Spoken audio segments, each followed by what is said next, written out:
Hello, Algebra 2 students. I appreciate you finding time to get your notes taken care of. Today we'll be looking at the final lesson going into our next test. And the last thing for us to do is to examine more closely the structure of parabolas. Our objective for this day is that we will learn more specific properties of parabolas and their equations. Please copy down the title and the objective. As always, press pause anytime you need more time to get caught up, and then hit play when you're ready to move on.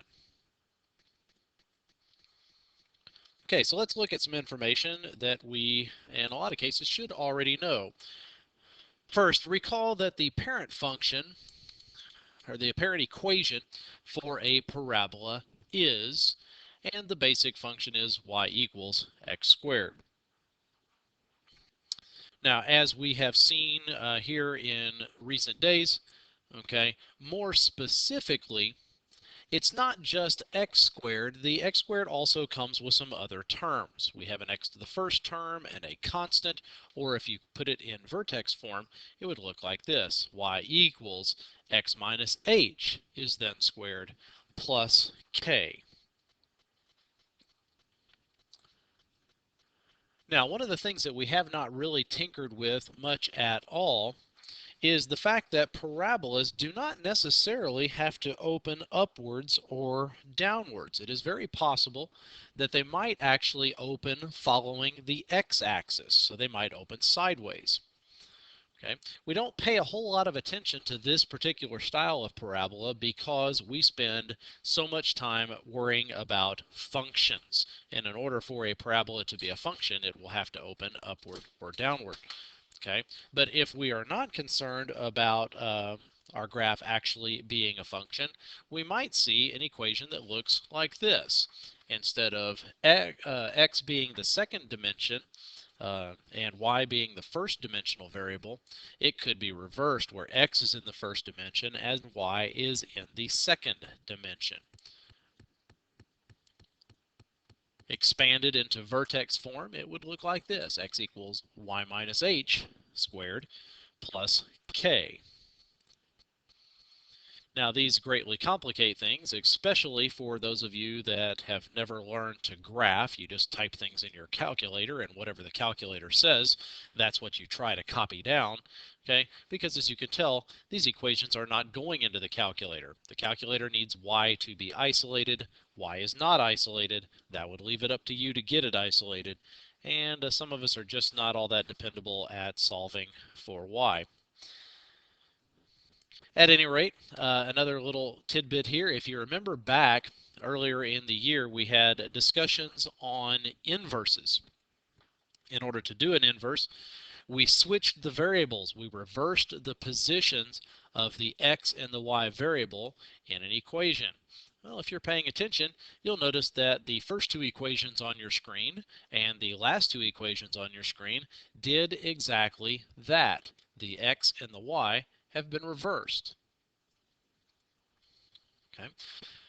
Now, what this did in a graph, when we reversed the variables, is it caused our graph to basically perform a reflection through the line y equals x. And we saw these graphs earlier in the year. Here you are looking at, on the left side, the parent linear function, okay, on the left. And if you were to perform an inverse on that parent linear function, you would end up with the graph on the right, a reflection through the line y equals x. And you can see the green dotted line moving through the graph. That is the positioning of y equals x. Okay, now there's a lot of information that we are really expected to know about parabolas. We're going to look at about half of it now and about half of it later on this year. Okay, so a few basic notes on the structure and behavior of parabolas. Again, press pause anytime you need to get caught up on copying things down. Okay. First off, the parabola is going to open in the direction of the first dimensional variable. If you think about the parabolas that we have seen all year long, they have been opening upwards and downwards, and their equations have been y equals. Okay, and then whatever y equals is what it equals. But the point being, the y was the first dimensional variable. It was x that was in the second dimension. Okay, so since y was the first dimensional variable, that means our parabolas have been opening upwards and downwards. Okay, but if it happens to be x that is in the first dimension, then the parabola will open sideways. Okay, another piece of information, the sign of the a term. Okay, when we are in standard form, the sign of the a term will tell whether the parabola will follow the positive or the negative axis. Okay, if you have a positive a, then it will chase the positive axis for whichever direction it's going. If you have a negative a term, then it will chase the negative axis of whichever direction it is going.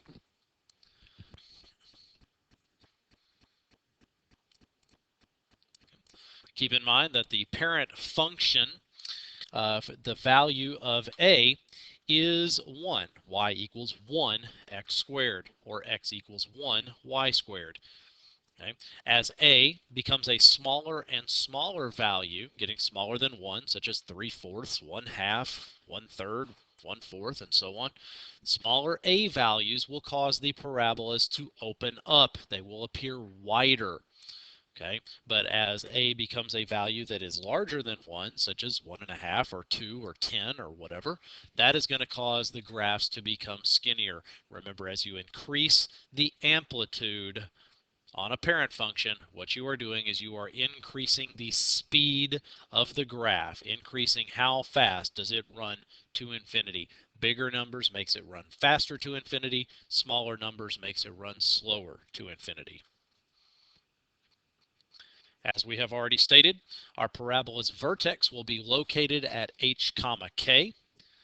Okay, important to remember that when you are looking at the vertex form for a quadratic. Remember that there are some negative signs built into the formula. We need to keep that in mind, so when we go to identify where a vertex is at, we don't miss the signs of h and k. And lastly, our parabola will have a line of symmetry. Okay, obviously the parabola is symmetric with its two legs moving away from its vertex. Okay, and the line of symmetry is going to pass obviously through the vertex heading the same direction as the parabola. Now, as I said, just a little disclaimer here, we are not finished with parabolas. We will revisit them before the end of the year in a much larger discussion, which is called conic sections, and we will learn that the parabola actually has more structure to it than we have talked about. There are more things that actually control how it opens, how fast it opens, and things like that, but that will be later on. Okay, so let's take a look at the math of how these properties actually work. Okay, so let's take a peek. We have an equation here, x minus 4 equals y plus 2 quantity squared. Okay, we are asked to determine where the vertex of this parabola is, determine which direction this parabola will open, and then also determine where is its line of symmetry. So we will need an equation. Important thing to notice is the equation is not in vertex form. So before we can answer our first question, where is the vertex, you better get it in vertex form. So we have x minus 4 equals the quantity of y plus 2 squared. Okay, well, this minus 4 should not be attached to our x value. Okay, we want our first dimensional variable to be isolated. Okay, so we're just simply getting the 4 away from the x. X equals the quantity of y plus 2 squared, and then plus 4. Remember, the plus 4 is a constant. The plus 2 is a constant also. However, they cannot combine because of the binomial being squared. Remember your order of operations. We would have to deal with that exponent before we could do basic addition. However, I think we're in a position now where we can answer the question, where is the vertex of this parabola? Okay, well, remember that our x value for our vertex, it is supposed to say y minus our x value. Okay, however, it does not say minus, it says plus, which means something stole the minus sign out of this formula. The only thing that can steal a minus is another minus. So our vertex must be at an x value of -2. Okay, and its y value, where does the k say that it is? We have a +4. The formula wants that value to be plus. It is plus, so that means the 4 must be positive. Whereas the vertex, our vertex, is at -2, +4. Okay, that's important to being able to graph a parabola, knowing where to begin.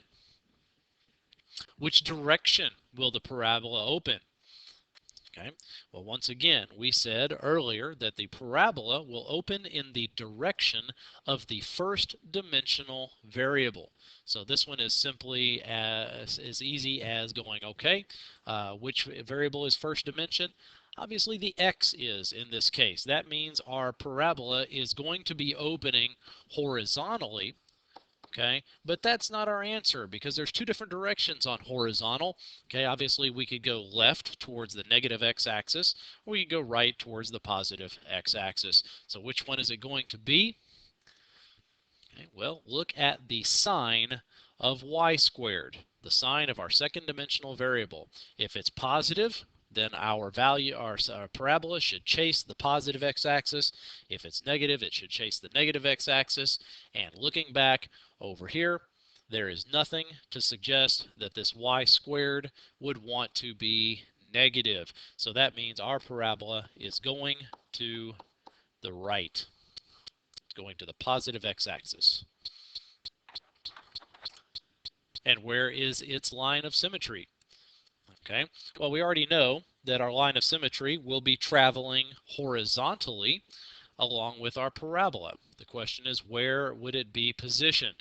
Well, in order to go through the center of the parabola going horizontally, it will have to have the same y-axis value as the vertex. So in this case, our line of symmetry is going to be passing through the parabola at y equals 4. Remember that on a horizontal line, you will have an equation that says y equals some number, and a vertical line, you will have an equation that says x equals some number. Okay, so all you have to do is remember that, and then position it correctly according to where the vertex is at. I'm going to give you another equation with the same set of questions. I would like you to give it a try. Okay, so please copy down this equation. The notes are not finished at this point, so for those of you that have a habit of just clicking off every time I say, here, try this, don't stop yet. Notes are not finished. Okay, but please copy down this new equation, -y equals x plus 2 quantity squared, and see if you can answer the same 3 questions that we just answered. Use the previous 3 questions as a template. Okay, moving on. We're going to be using these same type questions in order to graph our parabolas. Okay, so let's see if we can figure that out. Okay, we obviously, you don't have a graph, probably don't have graph paper there on your notes. That's fine. Just do the best that you can. Okay, but don't just draw a kindergartner's drawing that you can't actually tell where things are positioned in your graph. Put a high school effort into it. And so that when you look back at your notes, they'll actually make sense. It'll actually be a mathematical graph rather than just a doodle. Okay, so let's see where we should begin. Obviously, to graph a parabola, which this one is a parabola, we have one variable in the first dimension, one in the second dimension.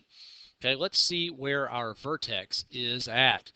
Okay, so clearly, in order to read the vertex, we need to be in vertex form.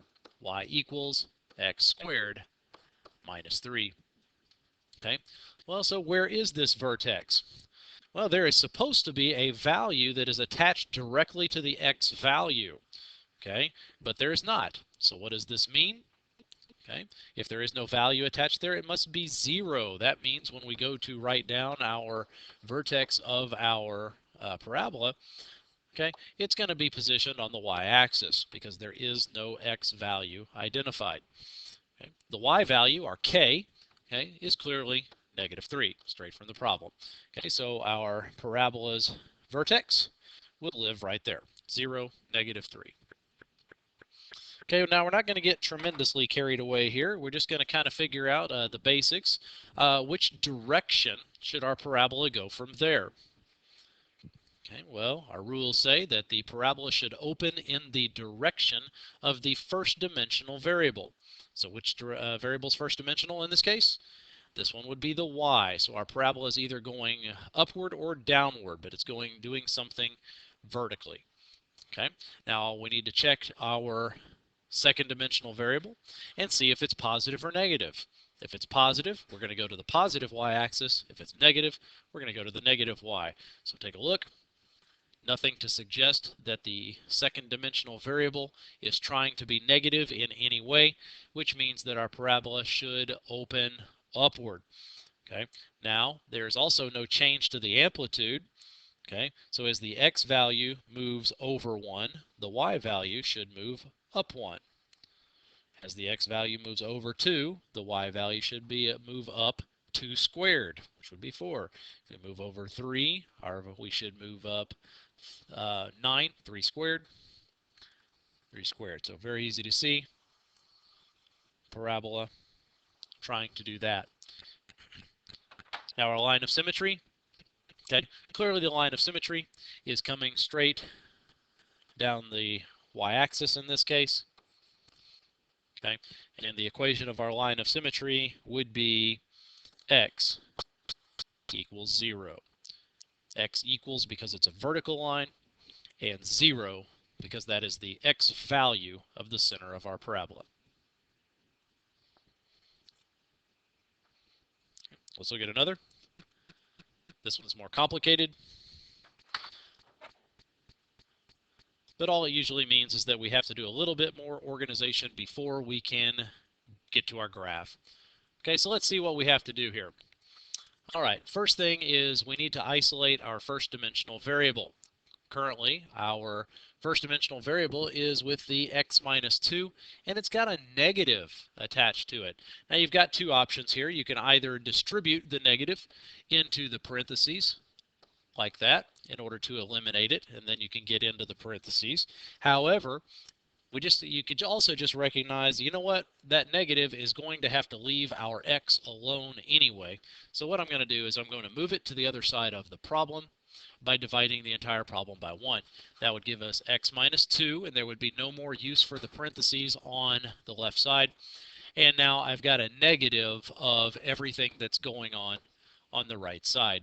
I'm not concerned about trying to distribute that negative or anything like that yet. I'm simply trying to isolate x. Well, the only thing that's stopping x from being isolated at this point is adding 2 to both sides of the problem. Okay, so x equals the negative of y plus 1 squared plus 2. Okay. There is our equation. Okay, see if I can pull this guy out of the way.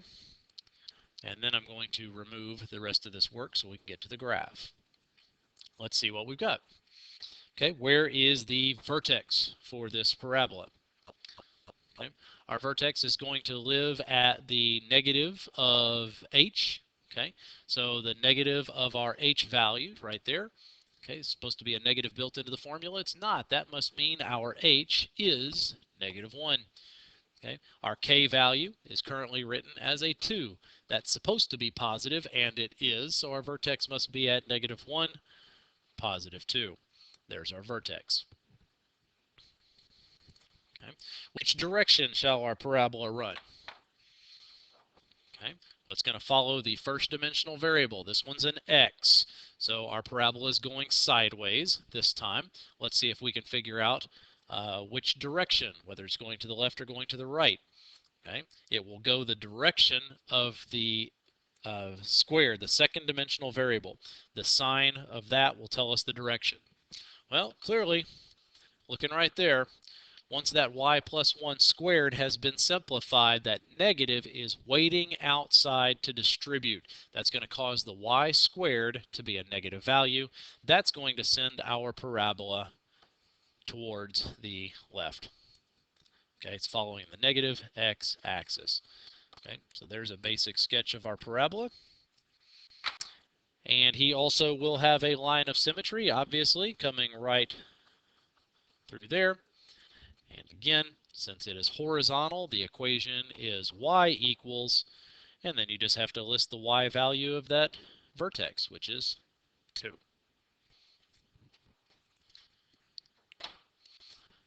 I have one more example. I would like you to copy it down and give it a try. We will look at it together in class and see if we can get it. Okay, let's see if you can simplify this equation and get a basic sketched graph. Again, a sketched graph, not a doodle. Okay, it needs to be positioned in the graph correctly.